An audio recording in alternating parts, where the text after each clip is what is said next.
के लिए, आपका भविष्य बनाने के लिए वो देश के भविष्य के साथ कैसे खेल जाते हैं। बैंक में गए, बैंक वालों ने बोला तुम्हारे अकाउंट से लोन उठ चुका है। हमने मना किया तो नहीं उठा। फिर मैंने इनको अनअकैडमी वालों को बोला मुझे एडमिशन नहीं लेना, एडमिशन काट दो। अनअकैडमी वालों ने मेरे नंबर ब्लॉक में मार दिए। लगभग बहुत बच्चों के साथ ऐसा किया होगा। एक लड़का जिसके आपने बात किया तो वो लड़का मुझे कॉल कर रहा है कि भाई अगर मेरी बात नहीं सुनोगे तो मैं मेट्रो स्टेशन पे खड़ा हूँ, मैं कूद जाऊंगा। वो बच्चे को जब हमने बात करके सुना ना, वो लड़का टोटली डिप्रेशन में। मैं तो 2024 में आई थी। मेरे हस्बैंड वहाँ पे खड़े ड्राइवर है। हमने कैसे EMI चुकाई है हम जानते हैं। मेरा एक बच्चा है 2 साल का, उसको छोड़ कर आई हूँ मैं यहाँ पर। आप देख रहे हैं बतंगड़। हर बार खबरें सिर्फ खबर नहीं होती, किसी की जिंदगी होती है, किसी की दर्द होता है, किसी की पीड़ा होती है। और इस दर्द और पीड़ा के आड़ में एक जिंदगी होती है जो कट रही होती है, किसी ने झेला होता है। हम भले एक खबर की तरह देखते हैं, हम एक हेडलाइन की तरह पढ़ते हैं, लेकिन किसी पर वो गुजरे हुए वक्त होते हैं। और इस वक्त जिसके साथ हूँ उसकी कहानी आपको बेहद करीब से महसूस होगी कि किस तरीके से प्राइवेट इंस्टीट्यूशन, जो शिक्षा माफिया, जो उम्मीद देते हैं पढ़ाई के लिए, आपका भविष्य बनाने के लिए, वो देश के भविष्य के साथ कैसे खेल जाते हैं, उसका जीता जागता उदाहरण आपके साथ पेश करने वाली हूँ। सर, आपका नाम क्या है? राहुल कुमार। क्या हुआ है आपके साथ? मैं 2 साल पहले सीखकर प्रिंस अकेडमी में एडमिशन लिया। वहाँ पर IIT की तैयारी करता था 11th क्लास के साथ। यहाँ पर मैं घर आया हुआ था हॉस्टल से, तो फोन गया था अकेडमी में, नहीं पता कहाँ से आया था फोन। उन्होंने बोला स्कॉलरशिप में चयन हुआ है। मैंने बोला मैंने कोई स्कॉलरशिप नहीं दिया। फिर उन्होंने ऐसे बुला लिया मुझे यहाँ पर बुलाने के बाद इन्होंने ऐसे टीचर वगैरह दिखाए, ऐसे बोले ये हमारी कोचिंग है, यहाँ पर UPSC कर लो। और ऐसे बोले ये IIT से रिजल्ट निकले हुए हैं, इन्होंने IIT क्रैक करके UPSC क्रैक किया है। मैंने साफ मना कर दिया था, मुझे एडमिशन नहीं लेना, मैं IIT की तैयारी कर रहा हूँ, IIT की करूँगा मैंने। उसके बाद ये बोले पर तुम घर जाओ, घर पूछ के आओ। घर वालों ने मना किया था, पापा ने मना किया था, मम्मी को बोला मैं पर एडमिशन ले लेता हूँ यहाँ पर। ये ऐसे बोल रहे कि 4-5 साल का है तुम्हारा अटेम्प्ट, जैसे मेरा 2023 में अटेम्प्ट। ऐसे बोले तुम्हारा 2023 में अटेम्प्ट है तो तुम है ना इतने आराम से हो जाओगे तैयार, तुम IIT भी कर लेना फिर UPSC कर लेना। मैंने ऐसे बोला ठीक है। फिर मैंने ये मेरे पास डॉक्यूमेंट मंगवा लिए, पापा जी के डॉक्यूमेंट मंगवाए थे, बैंक अकाउंट, पैन कार्ड वगैरह ये मंगवा के। एक इसमें सुयस सर है अनअकैडमी के, उन्होंने मेरे अकाउंट से, पापा के अकाउंट से मुझे नहीं बताया कि लोन बनेगा, क्योंकि मुझे इतना पता था कि ये EMI करवाएंगे। EMI जैसे मैं सीखकर पढ़ता था प्रिंस अकेडमी, वहाँ पर EMI ऐसे होता था, अकाउंट वगैरह में लोन नहीं उठता था। इन्होंने ऐसे नहीं बताया कि लोन उठवाना है। उसके बाद इन्होंने बनवा दिया। फिर बैंक में गए, बैंक वालों ने बोला तुम्हारे अकाउंट से लोन उठ चुका है। हमने मना किया तो नहीं उठा। फिर मैंने इनको अनअकैडमी वालों को बोला मुझे एडमिशन नहीं लेना, एडमिशन काट दो। अनअकैडमी वालों ने मेरे नंबर ब्लॉक में मार दिए। ब्लॉक में मारने के बाद हमारे फिर 57,000 रुपये की फीस बता के 1,10,000 रुपये तक ले लिए।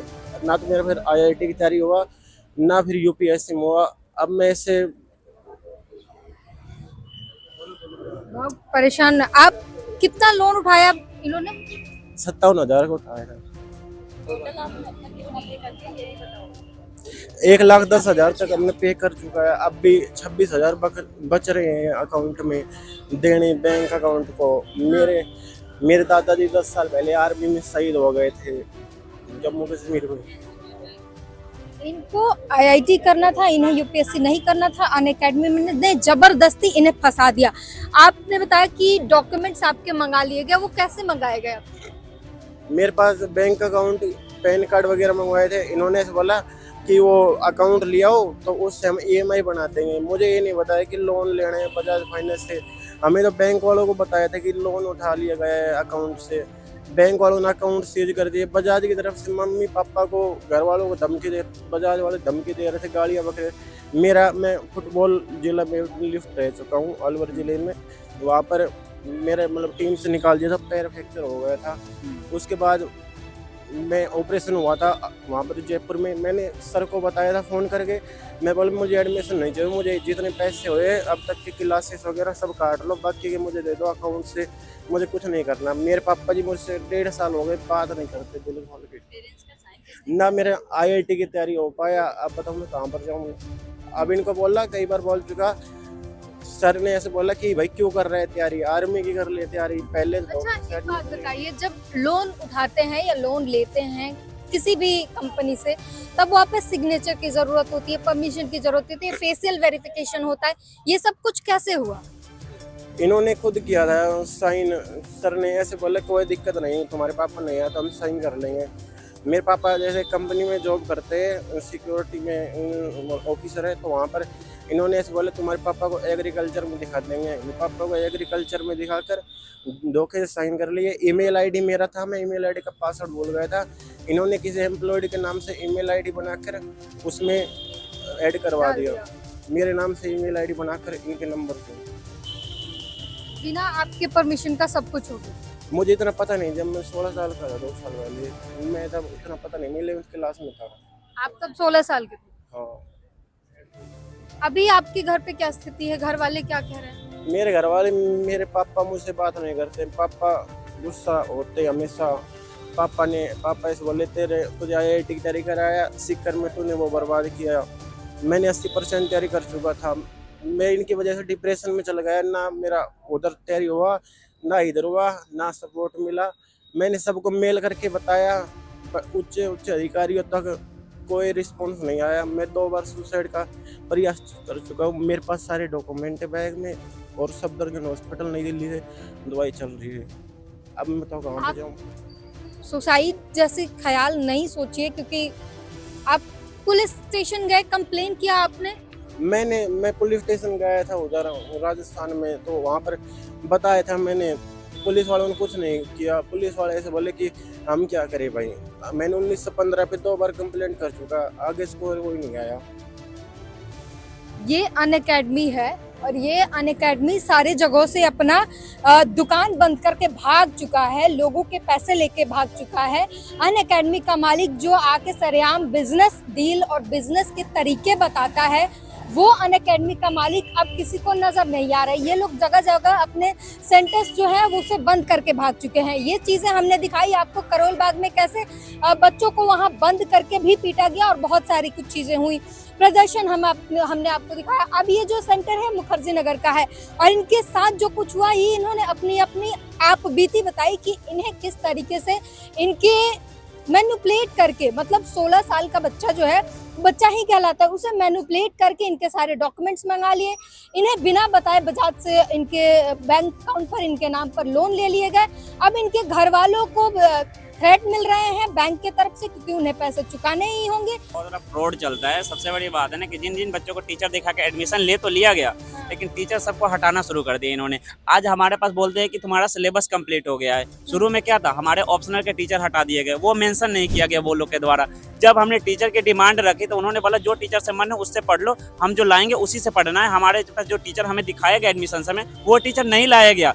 जब मैंने अगर वैसा ही हमें करना रहता, किसी भी टीचर से पढ़ना था, अरे हम बिहार से, वहाँ राजस्थान से बच्चे उठ के दिल्ली क्यों आते, किसी भी कोचिंग इंस्टीट्यूट में ले लेते एडमिशन, यहीं पे क्यों आते एडमिशन लेने की। हाँ भाई, मैंने भी सोचा इतनी बड़ी कंपनी है, इतना बड़ा नाम है इसका, टीचर अच्छा होंगे, तभी ना हमने एडमिशन लिया यहाँ पे। लाइब्रेरी के फैकल्टी इन्होंने दिखा के बच्चों से पैसे ले लिए। यहाँ मुखर्जी नगर में जाके किसी से भी पता कर लो, 2200 से कम की लाइब्रेरी नहीं है। इन्होंने 3 साल लाइब्रेरी देने की बात किया है, अभी 1 साल भी हमारा नहीं हुआ। 1 साल एडमिशन हुआ, बीच में हमारा MCD के बंद पड़ गया, 4 महीना वैसे चले गए, 6 महीने सही से इन्होंने क्लास नहीं, टीचर सब हटा दिए।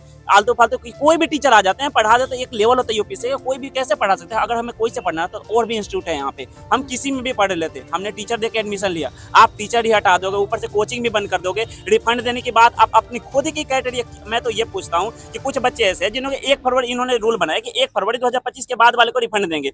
जो बच्चा 31 जनवरी को एडमिशन लिया, 31 जनवरी 2025 को, उसका क्या होता है, 1 दिन में उसने पूरा सिलेबस कंप्लीट कर लिया। 9 महीने इन्होंने पॉलिटी चलाई, रूल था कि एक बच्चा 1 दिन में 1 क्लास GS का लेगा, 1 ऑप्शनल का लेगा। 9 महीने पॉलिटी चली, 9 महीने बचे कितने हमारे एडमिशन के, 3 महीने भी हुए हैं, 12 महीने में 3 महीने बचे। 3 महीने में आपने सारे सिलेबस कंप्लीट करवा दिए GS के। ये क्या कैसे कितना तेजी से आपने क्लास करवा दिया जो इतना जल्दी खत्म हो गया। हमारे पास सारे डॉक्यूमेंट है, उन्होंने खुद प्रॉमिस किया है कि ये टीचर आपको पढ़ाएंगे, सारे डॉक्यूमेंट हमने जमा करके रखा है, कोई सुनने वाला नहीं है। पुलिस कंप्लेंट कर लिया, सब कुछ कर लिया हमने, तब जाके मीडिया के सपोर्ट से आए कि मीडिया का सपोर्ट करेगा हमारा। चल बात तो हम तो चाहते हैं कि हमारी बात कोई सुने, बस सबसे बड़ी बात है। हमारे यहाँ से बात होती है वहाँ पहुँचने दे। ऑफिस में, जिस ऑफिस पे हमारी एडमिशन ऑफिस बंद कर दिया गया सबसे पहले, वहाँ अगर बात करने जाओ, मेंटोर जो हमारे मैनेजमेंट टीम है अनअकैडमी ऑफिस में, वहाँ बात करो तो वो बोल करोल बाग की बात कर रहे हैं। नहीं, मुखर्जी नगर यहाँ मॉडल टाउन में यहाँ पर शिफ्ट कर दिया। दिया ना हमारी क्लास को, वहाँ बात करने जाओ। तो जैसे ही हम बात करने जाते हैं उनका जो कॉल आ जाता है, पता नहीं कहाँ से कॉल आता है, जैसे हमारे आने पे ही कॉल आता है, उठेंगे वहाँ से बैग उठाएंगे निकल जाएंगे, उसके बाद कोई बात सुनने वाला नहीं रहता है। इसमें एक चीज आपको जब हमने दिखाया था करोल बाग में प्रदर्शन,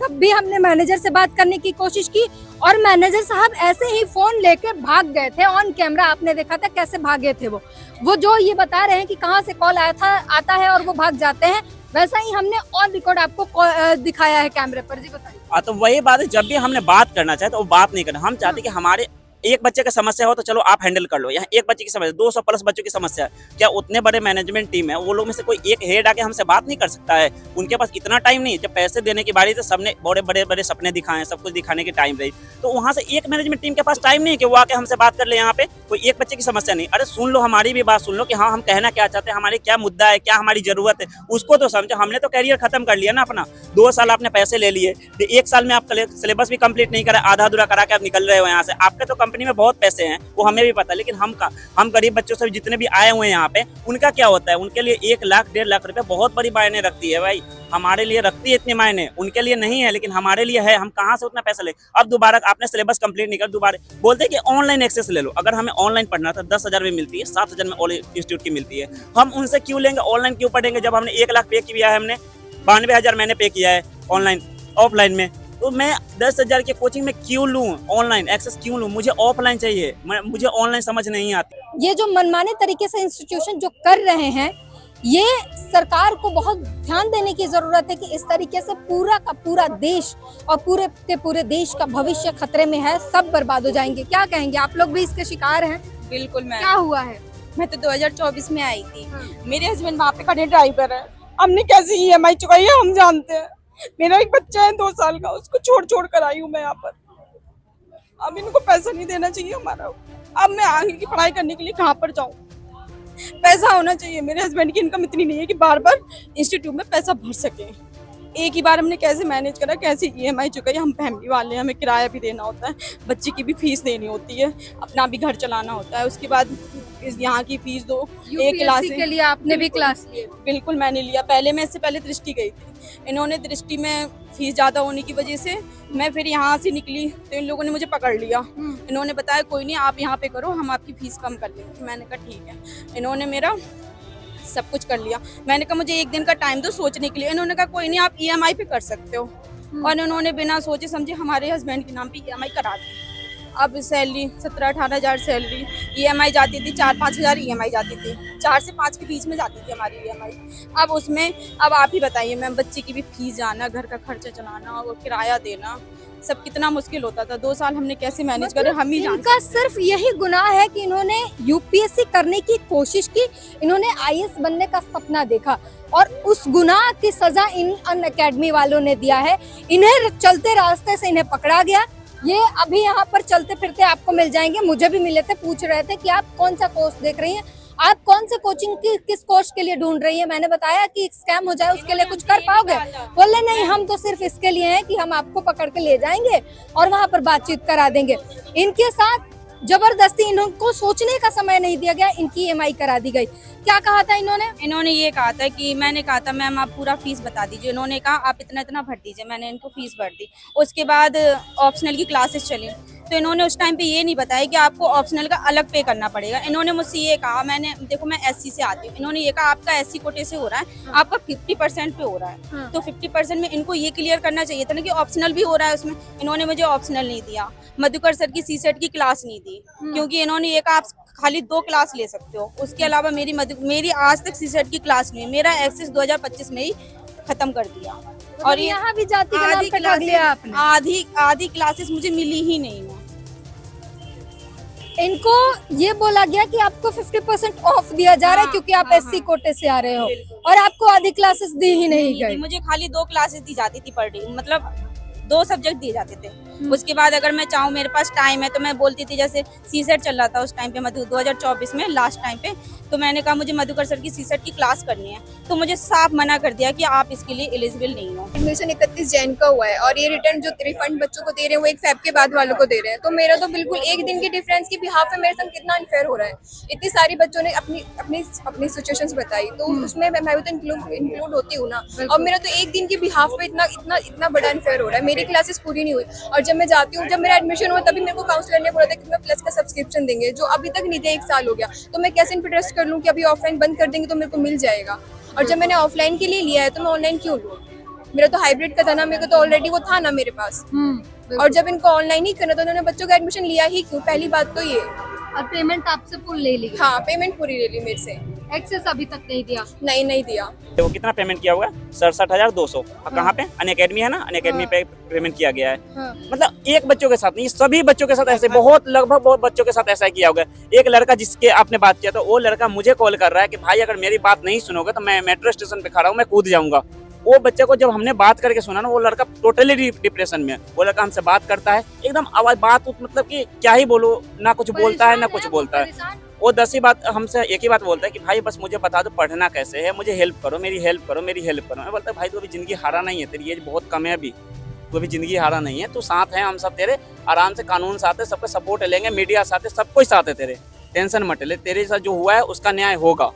हम झूठे ही सही बस आश्वासन तो देते हैं हम लोग, क्योंकि किसी से उम्मीद क्या करेगा, वो सब कुछ करने के बाद ही वो अपनी कहानी वो सब जगह शेयर करते रहता है, सब जगह शेयर करता रहता है, हर जगह कोई सुनने वाला नहीं। सेम कंडीशन ऑलमोस्ट बच्चों के साथ वही है, किसी का कितना में कम फीस लिया गया, किसी के साथ जो जितना कम में निपट जाए, जो जितना में निपट जाए उतना ही होता है ये लोग के साथ।